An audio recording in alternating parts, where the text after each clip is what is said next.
Hello everyone, तो कैसे हो आप लोग। वेलकम टू इंजीनियर्स वाला यूट्यूब चैनल।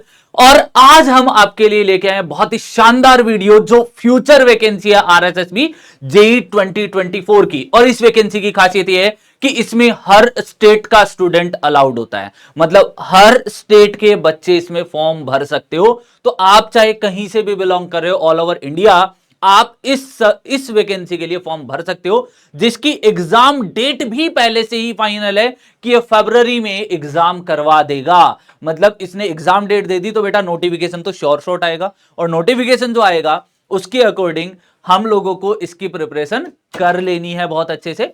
तो आप लोग अपनी तैयारी में अभी से लग जाओ, और इसकी तैयारी कब, कहां से और क्या क्या कंटेंट ऐड करना चाहिए इसके बारे में हम डिटेल बात करेंगे इस वीडियो में। तो लास्ट तक बने रहना कि हमें प्रिपरेशन किस तरीके से करनी चाहिए। तो चलते हैं आज के सेशन में। तो सबसे पहले कि एक्सपेक्टेड नंबर ऑफ वैकेंसीज कितनी, क्योंकि हर एक स्टूडेंट का यही सवाल रहता है कि सर वैकेंसी कितनी आएगी। तो लगभग इसमें जितना भी अभी तक एक्सपेक्टेड डेटा मिला है 1100 प्लस वैकेंसीज होने वाली है, और जो कि एक ह्यूज नंबर होता है। 1100 प्लस वैकेंसी एक ही स्टेट की वैकेंसी में। तो जो स्पेशली राजस्थान के बच्चे हैं उनको तो लग ही जाना चाहिए तैयारी में, क्योंकि इसका पैटर्न फिक्स है कि टेक्निकल का वेटेज कितना है, नॉन टेक्निकल का वेटेज कितना है, ये फिक्स है। और कहां से क्या पार्ट आना है ये भी पता है बच्चों को। और साथ ही साथ एक खासियत और है, जो डिप्लोमा वाले बच्चे हैं उनका सिलेबस अलग होता है, उनका पेपर अलग होता है, तो मतलब उनका एग्जाम का लेवल भी अलग होता है। और डिग्री वाले स्टूडेंट हैं उनका एग्जाम अलग होता है, उनका एग्जाम पैटर्न अलग होता है, उनके नंबर ऑफ सब्जेक्ट्स अलग होते हैं, तो उनको उस लेवल पर प्रिपरेशन करनी होती है। तो चलते हैं आगे। इसके लिए एजुकेशनल क्वालिफिकेशन की बात करें तो BTech, diploma, civil, mechanical, electrical engineering, BTech और डिप्लोमा हो आपका, सिविल से हो, मैकेनिकल से हो, इलेक्ट्रिकल से हो, तीनों ही ब्रांच के स्टूडेंट अप्लाई कर सकते हैं। और साथ ही साथ एग्जाम पैटर्न इसका रहता है, ऑब्जेक्टिव पेपर रहता है और डॉक्यूमेंट वेरिफिकेशन रहता है। एग्जाम डेट है 6 फेब से लेकर 9 फेब के बीच में होनी है। डिफरेंट जैसे अगर सिविल का एग्जाम है तो उसके लिए अलग डेट दी गई, इलेक्ट्रिकल है तो उसके लिए अलग है, मैकेनिकल है तो उसके लिए अलग डेट दी गई है। पे ग्रेड लेवल 10 3600 की ग्रेड पे रहने वाली है।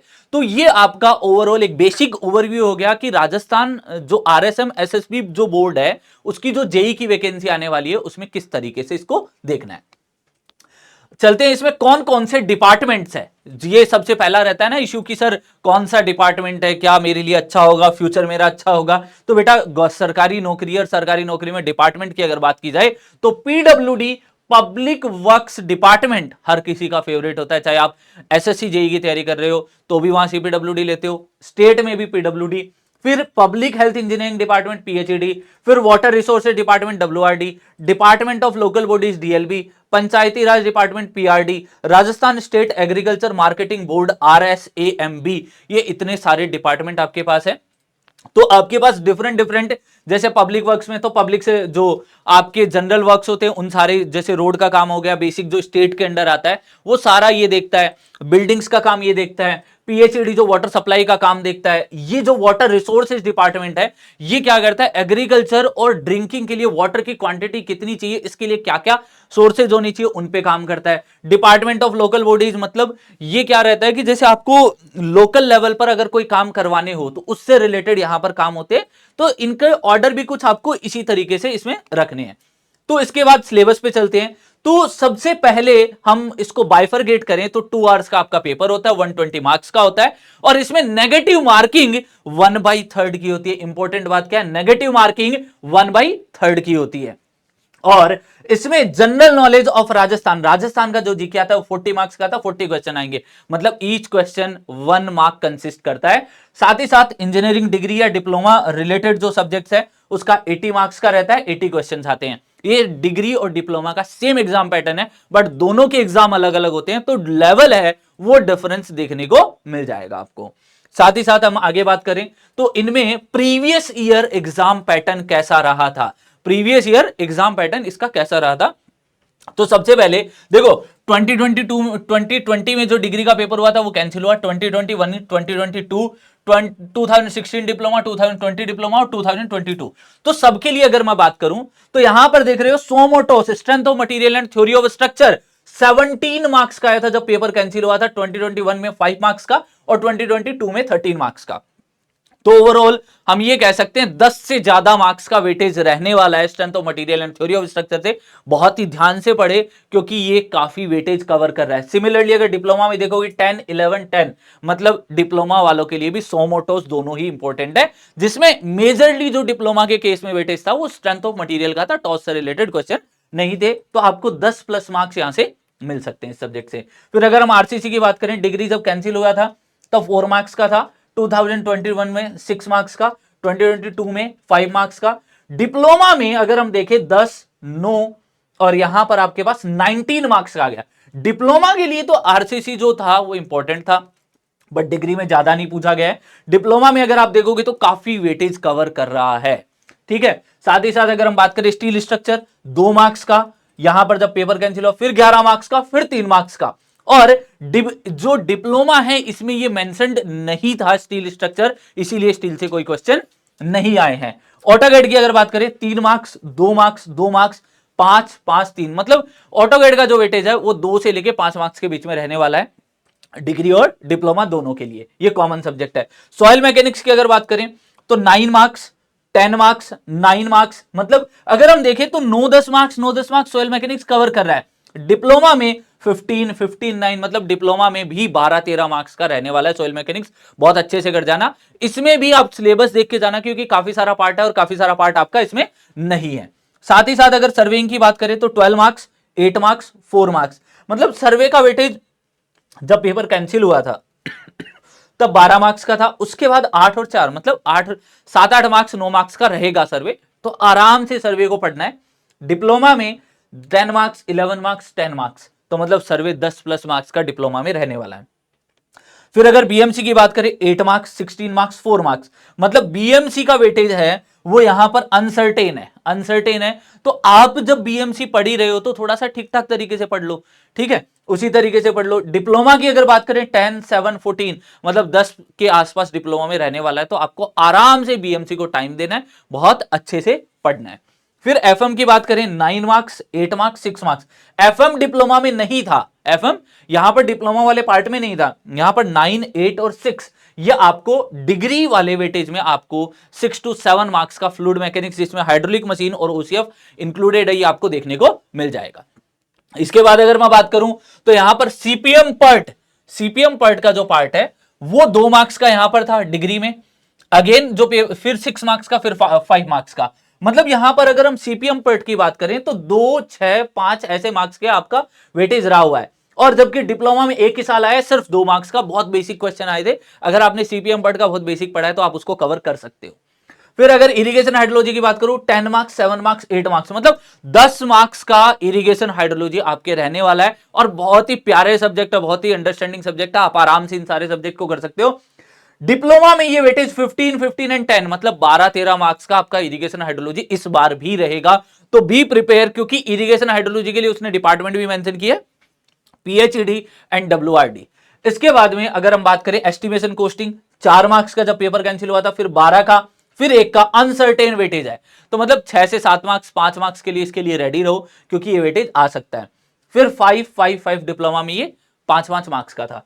हाईवे एंड ब्रिज इंजीनियरिंग ये जब पेपर हुआ था, जब 2020 का पेपर कैंसिल हुआ, 2021 डिग्री हुआ, 2022 में इसने 12 मार्क्स का हाईवे एंड ब्रिज इंजीनियरिंग इसको ऐड किया गया था। इससे पहले ये सब्जेक्ट नहीं था डिप्लोमा में, इसको अभी भी ऐड नहीं किया गया है एज पर लेटेस्ट पैटर्न जो हमारे पास अवेलेबल है।